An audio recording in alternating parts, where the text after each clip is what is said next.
I garner trust very quickly with people because I'm very authentic. Life's too short. I'm a mom. I've got 2 kids. We have one life. And so it's not worth hiding who you are to appease people.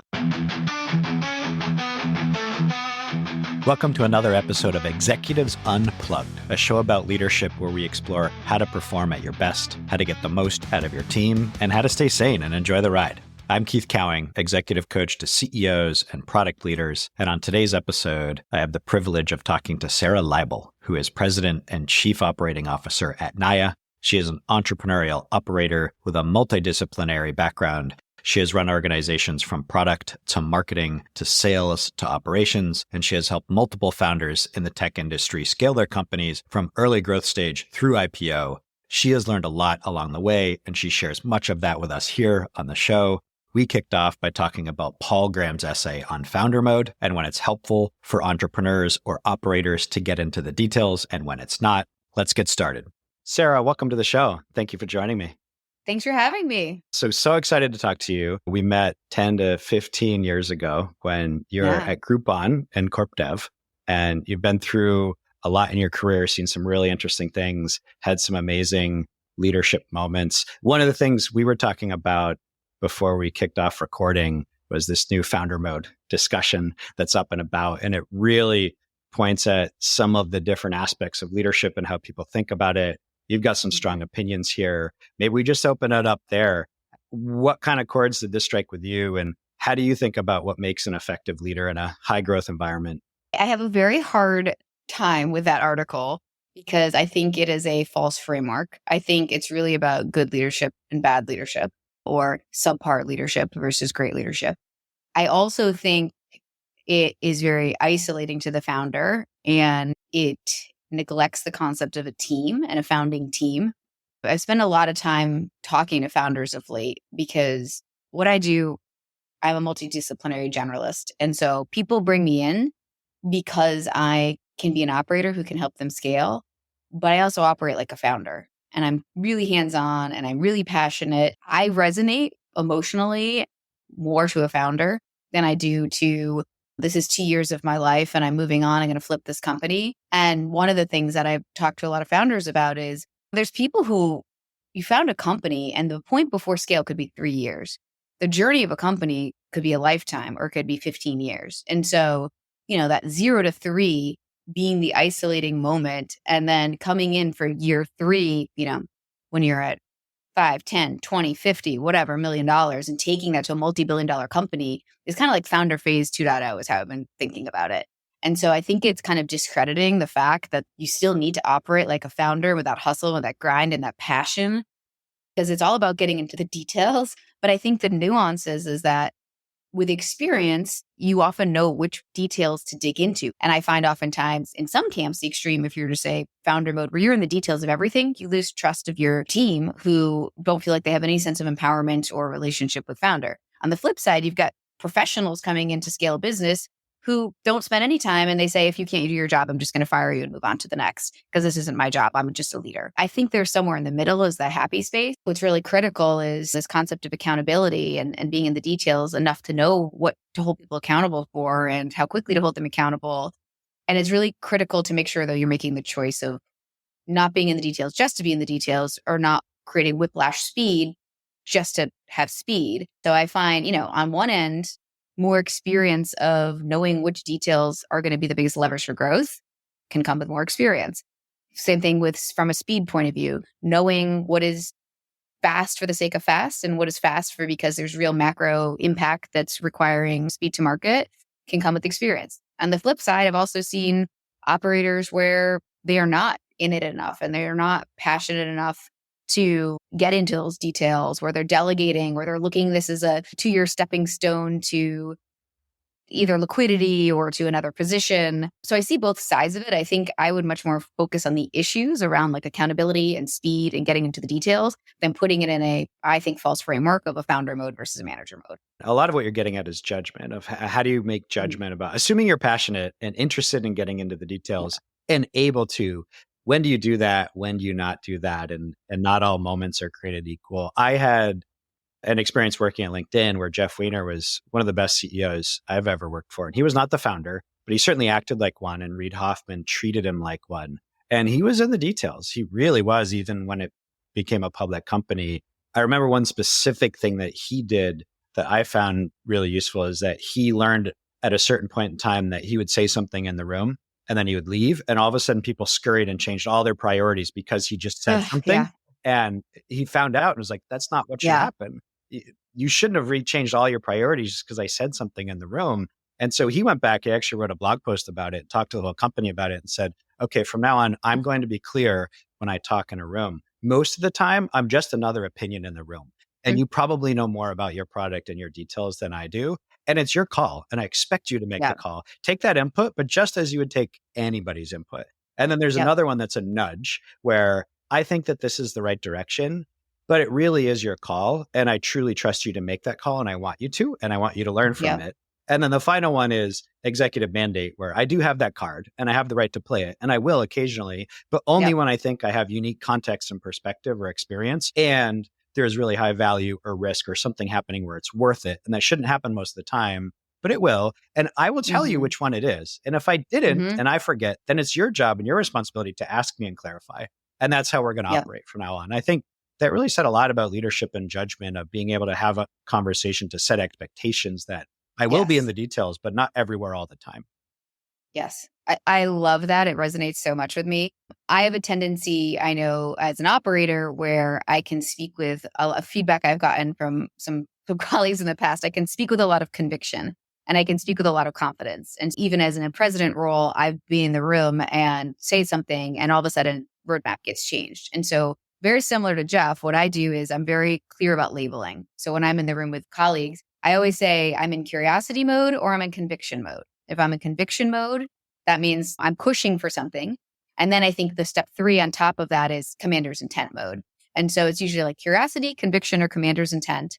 When I work with my teams, I also, my career, I've spent a lot of time with founders. And before working with a founder, it's really critical for me to understand what are their non-negotiables. And so talking to a founder, I usually working in some type of a president capacity, they may say 90% of the time, I trust you, deputize you to make these decisions.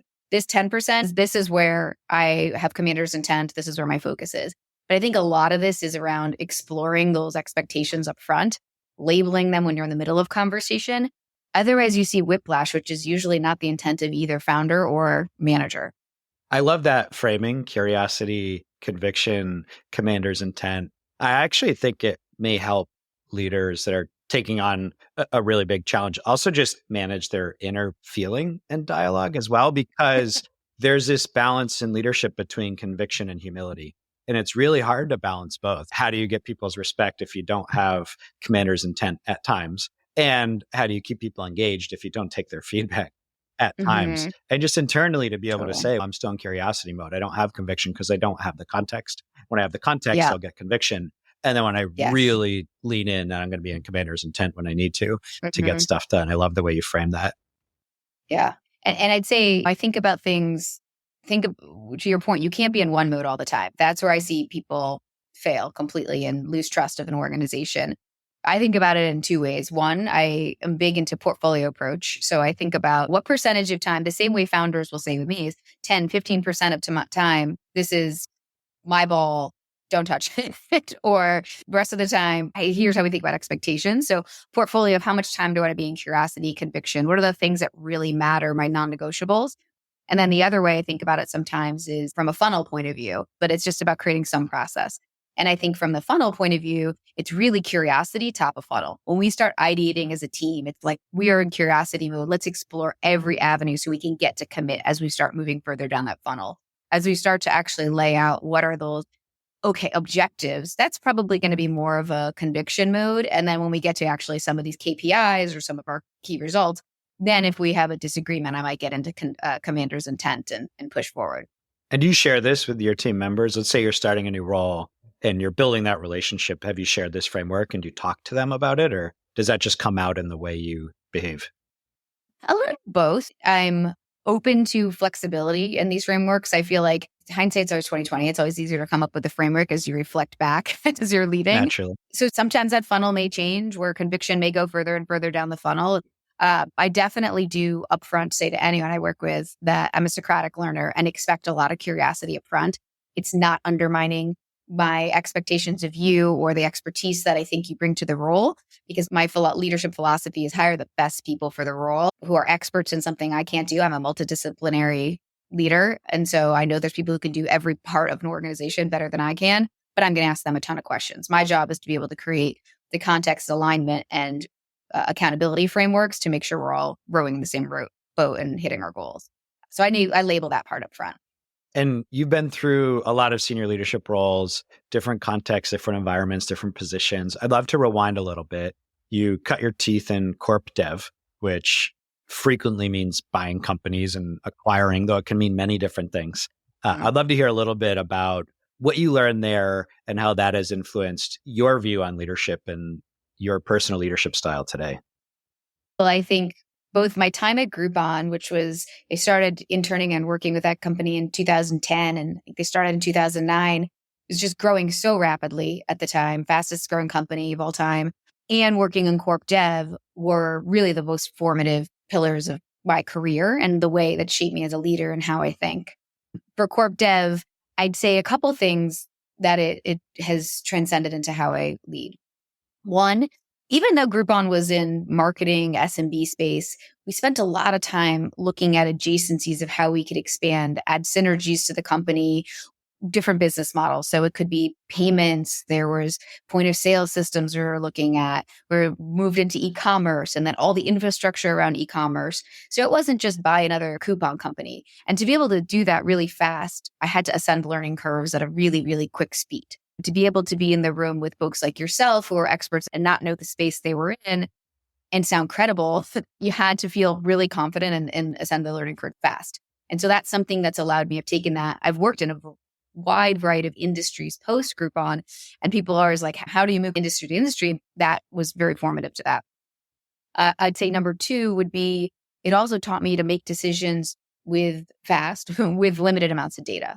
So if you think about when you're going to buy a company, you don't get 6 months to sit in there and work side by side with the CEO and understand all of the nuances. There could be competitive situations where you've got, a week to get an LOI out there. You've got one data request and you only get as much data as the company is able to provide. And usually earlier stage companies that are Series A, B, C probably don't have the level of rigor and financial resources that you're expecting in a data set. So how do you make a decision on should you buy the company and how much to value it really quick? And that is, we all know as operators of early stage through growth stage companies, critical. How do you make decisions with limited data?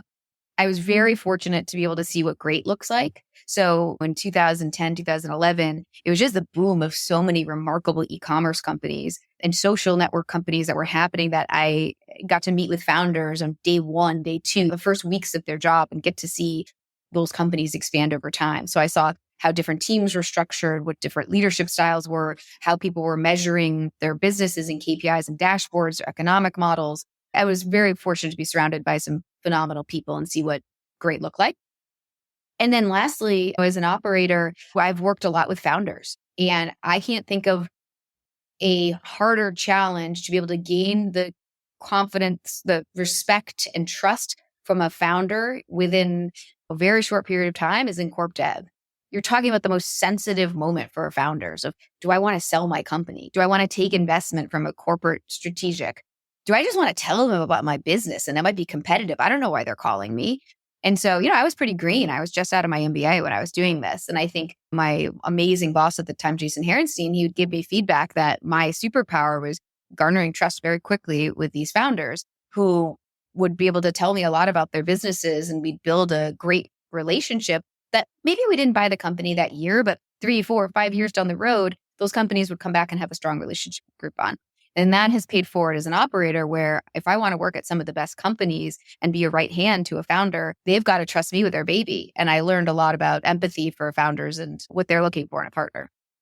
You're getting at one of the great dichotomies in leadership of listening and having empathy and being patient. And on the flip side, being very decisive. And you have to have conviction with limited information.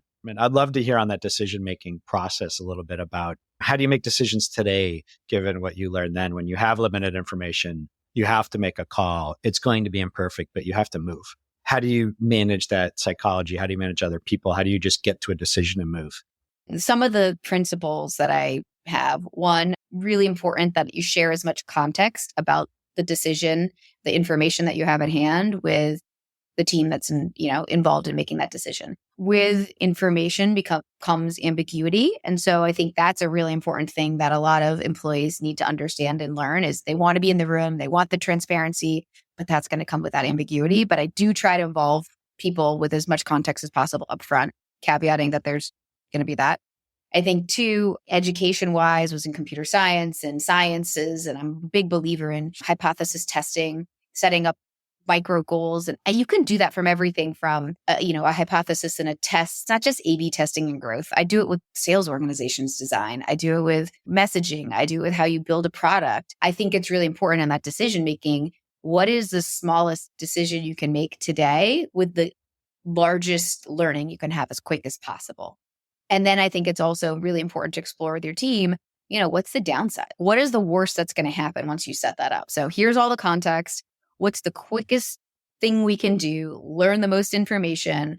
And if all goes wrong, what's the worst case scenario? And kind of laying that out as a team helps with confidence. I'm a really big believer in team-wide decision making, or at least alignment and holding hands and disagreeing and committing to whatever those decisions can be. And so if that's your executive team, if it's your senior, whatever your team structure is and whatever the node of that decision is to be made, making sure everyone's around the table and aligning that we're going to have each other's back on this decision and we're going to learn as quick as possible and be comfortable with failing fast and moving to the next decision if needed.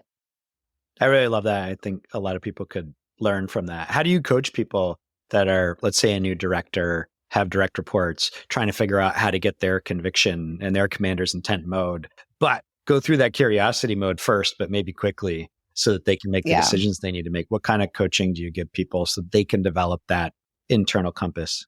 I think one thing that's important on that is time boxing. I see a lot of analysis paralysis happen on the curiosity phase. And so I think it's really healthy and important that you say, for example, have a quarterly planning structure and you're trying to figure out what your roadmap's going to look like.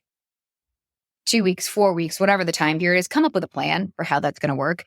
Feel comfortable. If you have 1 week, like I dedicate at least a week or 2 weeks to just really broad exploration of ideation and let people ask as non-adjacent types of curiosity questions as they want. So we feel like we get it out on the table. Then we start to move really fast down kind of the decision-making funnel, but at least you feel like you've done a lot of exploration. So I'd say time boxing is a really important part of it. On the conviction side, I think it's making sure people feel like they have the support that if the conviction is wrong, they're going to be okay. And then also, it's really critical that the conviction is in the hypotheses, not on the solution.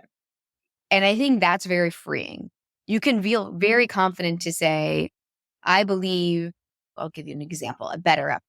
We had questions about how do we improve our users' experience with coaches and make getting a better match. So like a very simple example. If we had a hypothesis that, we show them 3 coaches, if we showed them more coaches, they would have better retention, better satisfaction scores.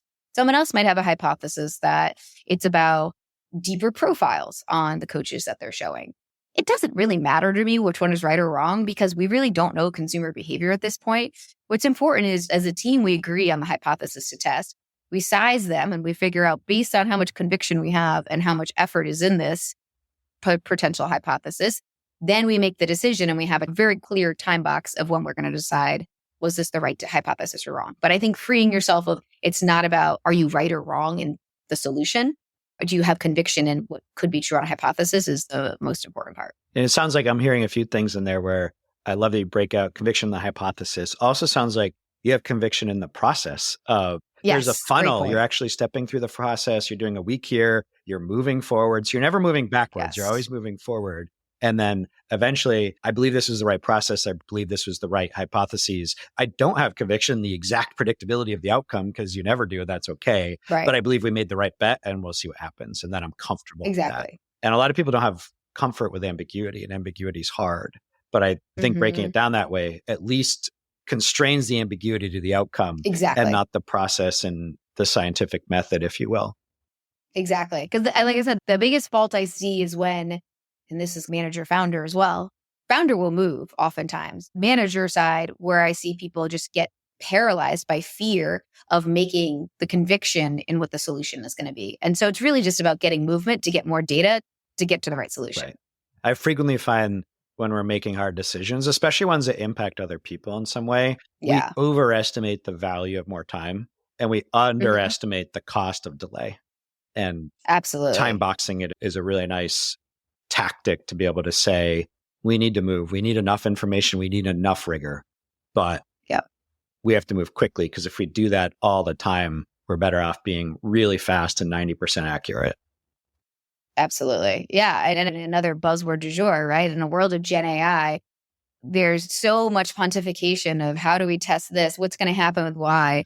And there's a bunch of industries and companies I talk with. It's like, if you're not moving and testing, you're just going to be irrelevant. There's an existential threat to what's happening to your business. It's totally getting upended. So if you're focusing on how do I move lever A 10% and you're not focusing on just getting something out there and moving fast, it's a moot point. So let's talk about that a little bit. I do think that AI is going to have a big impact on leadership. And my hypothesis is that, and I don't think it's wildly controversial, but the value of knowledge has already gone down a lot. It'll continue to Yes. accelerate. The value of performing a task where somebody tells you what to do and wants you to do it in a white collar digital information world will start to deteriorate rapidly. Mm-hmm. But then judgment, leadership, and creativity will become 10x more valuable. They're already valuable, but they'll be even more valuable because you can get that much more leverage. But you have to be thinking independently and making judgment. And a lot of what I hear and what Mm-hmm. you're saying around leadership is really about having great judgment and having great Yes. communication and these kind of things. How do you think about training people today for their leadership job, let's say 5 years from now, Yeah. where things have evolved and tasks are less valuable, judgment's even more valuable? Does that change anything in the way that you're coaching and training people? Oh, Or do you think it's the same skills? It's just so much more important that they actually have them and they're good at them. that's a great question. I think that it's definitely even more important. I think it's something that's been a focus for me. The biggest challenge I see with employees oftentimes is when this doesn't happen, is they just get so stuck in the day to day. And it's like, you're still moving, but you're treading water. You're not swimming across the lake, right? And so if you're so focused on execution and you're not taking the time to step back and realize, is this laddering up to our overall strategy? Is this moving the needle? Am I doing my OKR to make it green? I see people who oftentimes who aren't even, and it's hard, again, without the right leadership context and cascade, it's hard for people to sometimes make the direct connection for their day-to-day work all the way back to what are the overall company priorities and is the success in the near term and then even long-term strategically happening. So I think at a senior leader level, it makes it even more critical that we got to really focus on making sure people understand how to make that connective tissue. But I think if you're so focused on the execution and you're not taking the time to pause, whether that's through deliberate monthly one-on-ones with your manager, whether it's skip levels, whether it's coaching, to be able to figure out, am I making the right decisions? How is my work laddering up to the overall company? And how am I communicating what I'm doing in a way that's effective? You're going to just get left in the dust in the world you're talking about. And what are you doing personally to make sure that you're prepared for these leadership roles, challenges of the future? I spend a lot of time thinking about what I'm good at and how that can help companies or that can help transform industries. I don't really have a good answer for you, except thinking about kind of how the industries themselves are evolving and what I'm good at and how that can plug into it. Well, let's take that thread, which I think is really helpful Yeah. for people that are developing their personal leadership style. It sounds like you have a strong inner confidence in who you are, what you're good at, generally from a principles perspective, where you want to go. The details of that will sort of work itself out. Help our listeners understand, what are you good at? What is your leadership style? Because I think that can be really helpful as an example for Yeah. other folks over time to articulate theirs. I'm a multidisciplinary leader who understands how to scale high growth technology companies across product marketing, sales, and ops. I've led every function. Am I the best person to be a CMO, a CRO, a CPO? No. Can I hire and retain the best talent in the world? Yeah, I think I can. Can I develop some of the best directors who become SVPs at some of the best. Yeah, I know what great talent looks like. And a lot of that back to corp dev. I've been so fortunate to be around people like yourself, around so many amazing, talented people that when I spot it, I also know from a human empathy point of view, what is going to motivate talent and how to give them enough structure or framework to empower them, but with while still setting them up for success. That it's kind of a ambiguous role, but I think leadership, making decisions with limited information, creating process to be able to scale companies are some of the areas that I've been able to succeed at. And let's tease apart a little bit. We talked about this dichotomy earlier of having conviction versus having humility. When it Yeah, comes to your personal style, I heard a quote this morning that resonated a lot, which is the most important thing you can do for your career is show up as yourself. And totally. if you're just leaning into this is who I am, how do you help other folks understand what do I actually need to evolve and change versus what is like, this is unapologetically me and this is what I'm good at. And you may like it, you may not, but this is my style and I'm going with it. And I feel like Hmm. it's really easy to go wrong in one direction or the other on that. And so Yeah. talk to me just a little bit about how listeners could think about where they're unapologetically them and where maybe they should evolve a little bit. Before the conversation, we were joking around you being a leader that's gotten some feedback about being badass, but you show up with your son's blue headphones on and you're like, hey, this is my background. Like, you like it or not? These are my kids' This is books. me. Like, let's roll. Where does that confidence come from internally? And how do you help other folks balance where their confidence is versus where they should grow?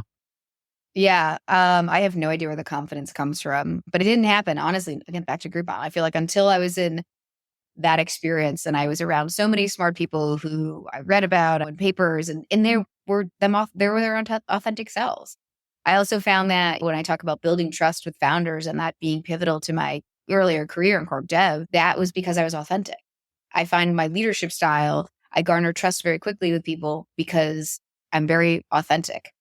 Life's too short. I'm a mom. I've got 2 kids. I have a family who's gotten through lots of challenges over the years, and we have one life. And so it's not worth hiding who you are to appease people. I also believe that everybody has a lot of value to bring. I truly believe that. Of everyone I've ever worked with, I think everyone's excellent at something. And if something doesn't feel right about a role or an opportunity, it's probably not the right one for you. That's just like a principle I believe in, which allows me to feel comfortable being authentic. I did try to change for a long period of time, especially as I ascended more senior leadership roles. It's funny, the CEO at first did, David Rosenblatt, gave me good advice where he's like, you're incredibly professional, intense even, but you're very informal. And I often conflated those two things where I thought to be able to be professional and be successful, I needed to be very formal. And I'd been around investment banking, I have my MBA, and maybe why I resonate with founders, because I'm very informal. I'm not your traditional consultant, banker, MBA mentality, but that's something I worked on that I thought I had to change to be able to be successful and to ascend the leadership curve. But I actually found it's a superpower that my informality has been thought of as a sense of authenticity that has allowed me to garner trust really quickly to be able to build amazing leadership teams and to be able to scale businesses.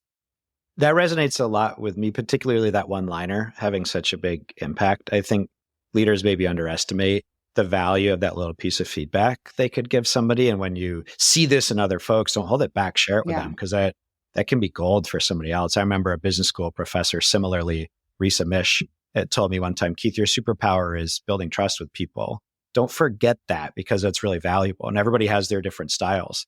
And you don't want to lose focus of the part of your style that maybe by accident you may cover up or try to evolve, but is actually extremely valuable. Yeah. And you do garner trust very quickly with people. And so I'd love to hear, maybe as a final topic area, we've Yeah. talked a lot about personal development and leadership and all these different ways to think about balancing conviction and humility and leading teams. Now, when you make a change as a leader and you take on a new job and a new leadership challenge, I have found the hard way that when you change jobs as a senior leader, it's very different than changing jobs as an individual contributor earlier in your career. And you don't really realize that till Hmm. you go through it. The process from searching to interviewing to making a decision to onboarding to exiting, all of that needs to change if you want to do it really well. And you've developed a framework for how to think about that. I would love if you could Yeah. share that with listeners. It is. It's really hard as you progress in your career to think about, you have to rethink how you think about work. I grew up in tech my whole career, tech companies, and I've always thought about just moving up the ladder. It's just, how do you get a more senior role? How do you get to C-level? And how do you get your organization to become a public company? And I've been very fortunate that I've been able to move up to C-level executive positions, and I've been able to be a part of 2 companies that went public. When I was in my last role, or prior to BetterUp, when I was at First Dibs and we went public, I realized that wasn't really the thing, right? Like, it's just the beginning of a whole new journey and a whole new way to operate being a public company. That's not the brass ring that everybody thinks it is in tech.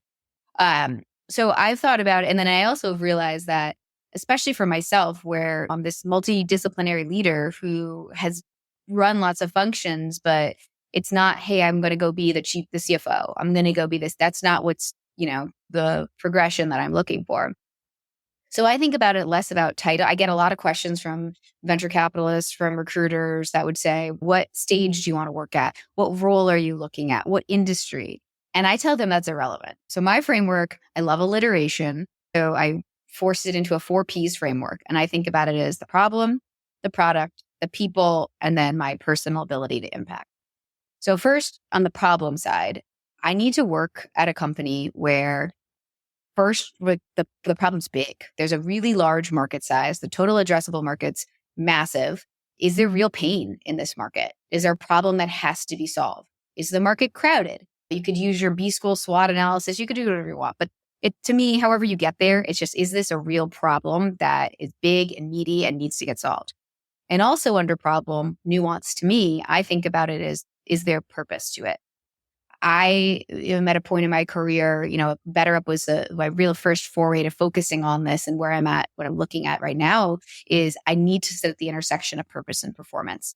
I know I'm very performance oriented. I want to work at a company that's making an impact in the world in a social impact way. And so for me, problems, size, and purpose. Second's around product. And for me, I want to work at a company that has a really defensible product, that has data moats are a big piece of that right now. I've worked at a lot of companies that have human in the loop. I'm looking for things that are more traditional product, SaaS. And everyone might have their own definition. You could be working in CPG and it could be about having the best luxury experience in a hair product. I don't know, whatever your business is. But for me, it's about defensibility and about core technology components to it. Third is around people. And this gets trickier as you move in your career. It used to be, who's my boss going to be? But now it's, okay, I'm looking at president things. I'm looking at CEO things. I'm looking at founding my own company. So it could be the board. It could be your peers. It could be partnering with a founder. It's all over the place. And I want to work with people who I'm going to learn from. And I think another thing in your career as you move up, it's not just about people who have more experience than you and can teach you. I learn just as much from my direct reports or multi-layers down as I do from the people who are my leaders or my direct manager. So it's really understanding what is the expertise within an organization.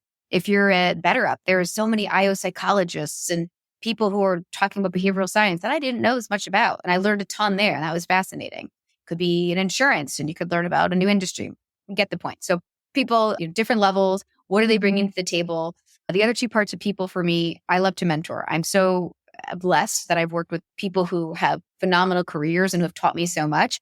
And there's nothing more rewarding to me than seeing people bloom in their career, and they just need that structure and they need the support and someone to believe in them. And so I love to be able in an environment of that.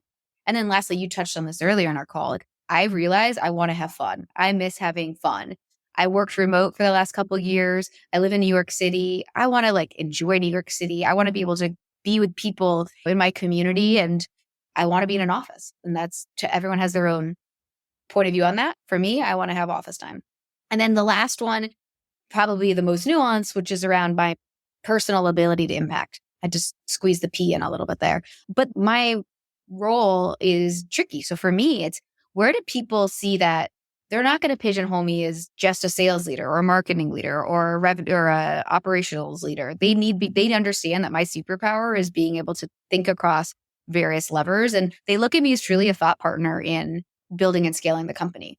For certain folks, they may say, I really want to double down on something that has a certain stage that I'm great at, or mentoring is a big component to it, or there's a niche part of their background that applies. Whatever that may be, I think it's just really important that the scope is reflective. And that's not title. Doesn't matter. It's not the title, but the scope and the partnership with your colleagues and the strategy of the company is going to allow you to have the best ability to impact.